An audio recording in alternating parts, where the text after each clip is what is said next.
April cannot come fast enough. April needs to get here now. April needs to be on the immediate horizon, not 2.5 months away. I don't want to wait for Avengers Endgame that long. I'm ready. Give it to me now. Who do I have to lie and say that I have cancer in order to get to see it early?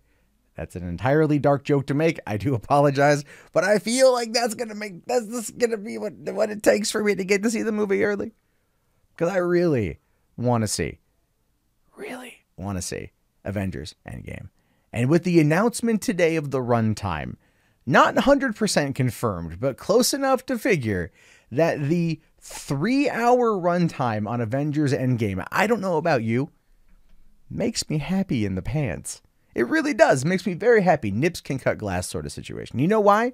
Because there's more movie to watch. There's more movie. That trailer that came out of the Super Bowl, my God, that trailer that came out of the Super Bowl, that thing was fantastic. You know, it was dark. It was compelling. It was interesting. I watched like 10 videos dissecting it. I don't know why. I don't know why I didn't make one myself. I watched a lot of people discussing it, breaking it down, what was going on, what kind of devastation, despair was going to be happening to the MCU post-snap. And man, I was excited. Still excited here. Very excited. I want to see this freaking movie. I want to bookend the MCU. I want to give it a conclusion. Whatever happens post this, we will get to that in time. But still, this, my friends, is on the horizon. I'm not even worried about Captain Marvel at this point. To me, it's just a movie. To me, Captain Marvel comes across like Ant-Man and the Wasp. Not that important to the overall aspect of the MCU, but it's filler in the meantime. Saying here that late last year, the Russo Brothers indicated that their cut of Avengers Endgame was going to clock in at the 3-hour mark. And when they were finished editing, the assumption was that they were going to have to trim it down a bit after that. Nobody wants that. Nobody wants them to trim it down after that. Nobody's sitting there aching for a shorter version of the Avengers Endgame. This movie is going to make a lot of money. So keep it longer. All right? Don't screw that up. But anyway, now that the film has recently been test screened for no less than 4 times, and apparently the Russos haven't done much in the way of additional editing. Wanting to see how the 3-hour cut performed, while speaking to Collider, Joe Russo said that it had done so well that Marvel is fine with the lengthy runtime.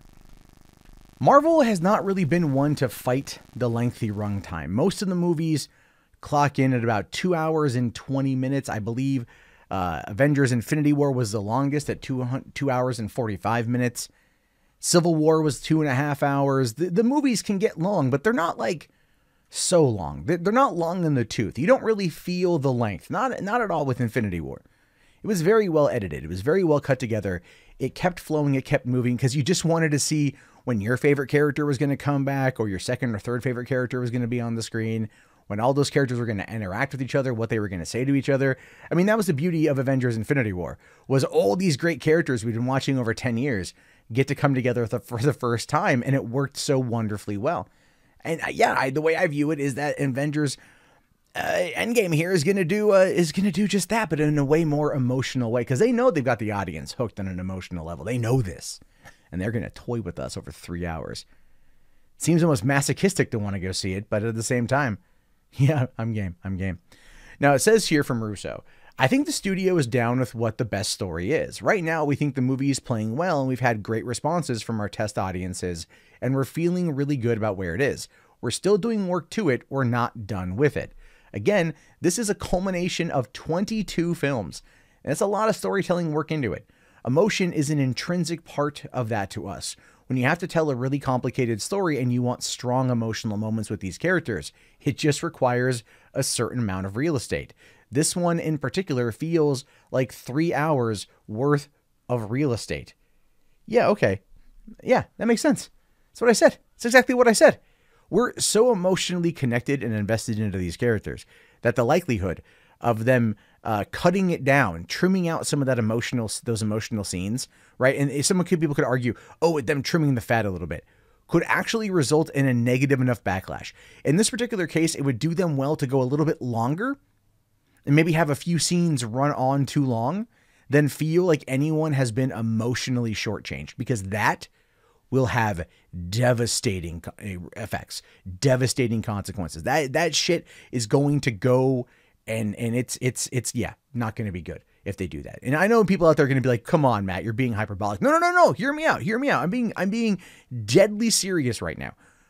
Imagine, if you will, you're sitting down, you're in Avengers Endgame, you got your soda, you got your popcorn, you're ready for a 3-hour break or a 3-hour journey. And I actually saw a report today that said that there's a possibility that they might add in an intermission, which, you know, to be fair, listen, I'm usually against breaks in the action like that. I'm usually against intermissions like that. I'm not here, to be honest with you.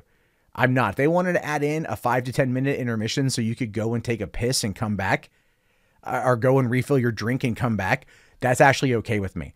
I'll just a quick anecdote. Mission Impossible Fallout, great movie. I had to pee like all the way through, but I didn't want to miss anything because it was so good. By the end of the movie, I was physically in pain. I waited through the end credits like I normally do, which was a gigantic mistake. And then I waddled out of the theater like a 9.5-month pregnant woman, just going, oh my God, I'm just waiting for the breach. I'm just waiting for the water to break. Please, God, have mercy. That's what I'm talking about here. We've all been in those situations. Are you going to want to miss anything involved in Avengers Endgame? No, you're not. So pop in a 5 to 10 minute, 7-minute intermission. Do a 7-minute intermission. Give people the time to stretch their legs, to recollect themselves, end it on a cliffhanger, end that intermission on a cliffhanger, and you will have every butt back in the seat. No one's going to go home for this one. People are going to go spend more money in the concession stand because they're going to be psychologically trained to do so. And there you go. This is actually going to be good for movie theaters. Maybe they should do more. Maybe they should do more of that one. But back to what I'm saying though about in the regards to the emotional situation. Okay. So again, 22 films. You're connected to the movie. You're connected to the story. You're like me. You're in it to win it, right? But there's a conclusion or a certain emotional tone that they're trying to hit that they don't hit. They cut it too soon, or it's poorly edited. It misses the mark. That, my friends, will resonate with you. It will resonate with you to the point of you going, oh, if they just would have made it a little bit longer. And then that becomes a bit of a sore spot. That becomes a bit of a rubbing point. It will kind of grind on you, and it will ultimately impact your view of the film. I'm not even kidding you on this one. To this day, nearly 4 years later, I still bitch about the last scene of Downton Abbey because two characters who spent 2 seasons basically falling for one another, the will they won't they was teased the entire time, do not get together at the last moment of that show. And that last moment would have been a perfect time to solidify their romance that we've been watching bloom over a couple years, and it went nothing. They just let it drop. But the Downton Abbey movie's coming out here pretty soon. It comes out at the end of this year. And again, emotional connection. That's what I'm talking about here. Emotional connection. If you do not get what you are after in a like that, it's better to be long in the tooth than short in the game, because you'll get people who harp on one thing and one thing only. And if you've watched enough YouTube videos complaining about certain things, you know what I'm talking about. But that being said, 3 hours of Avengers Endgame, sign me up, strap me in, I'll put a freaking diaper on if there's no damn intermission. I'm going in hard, I'm going in fast, and it's going to be a grand old time. But I want to know, are you going to be there too? Rocking the adult diapers, because this is something you don't want to miss. A culmination of 10 years, 11 years really, 22 films. Let me know where you stand on this one, guys. And if you made it this far in the video, type diapers into the chat so I know you made it. Thumbs up the video if you laughed at least once. And check back later for more content from me. My name, of course, is Matt Jarbo. This has been $3 Theater. Have yourself a great day, guys. Please subscribe, and peace out.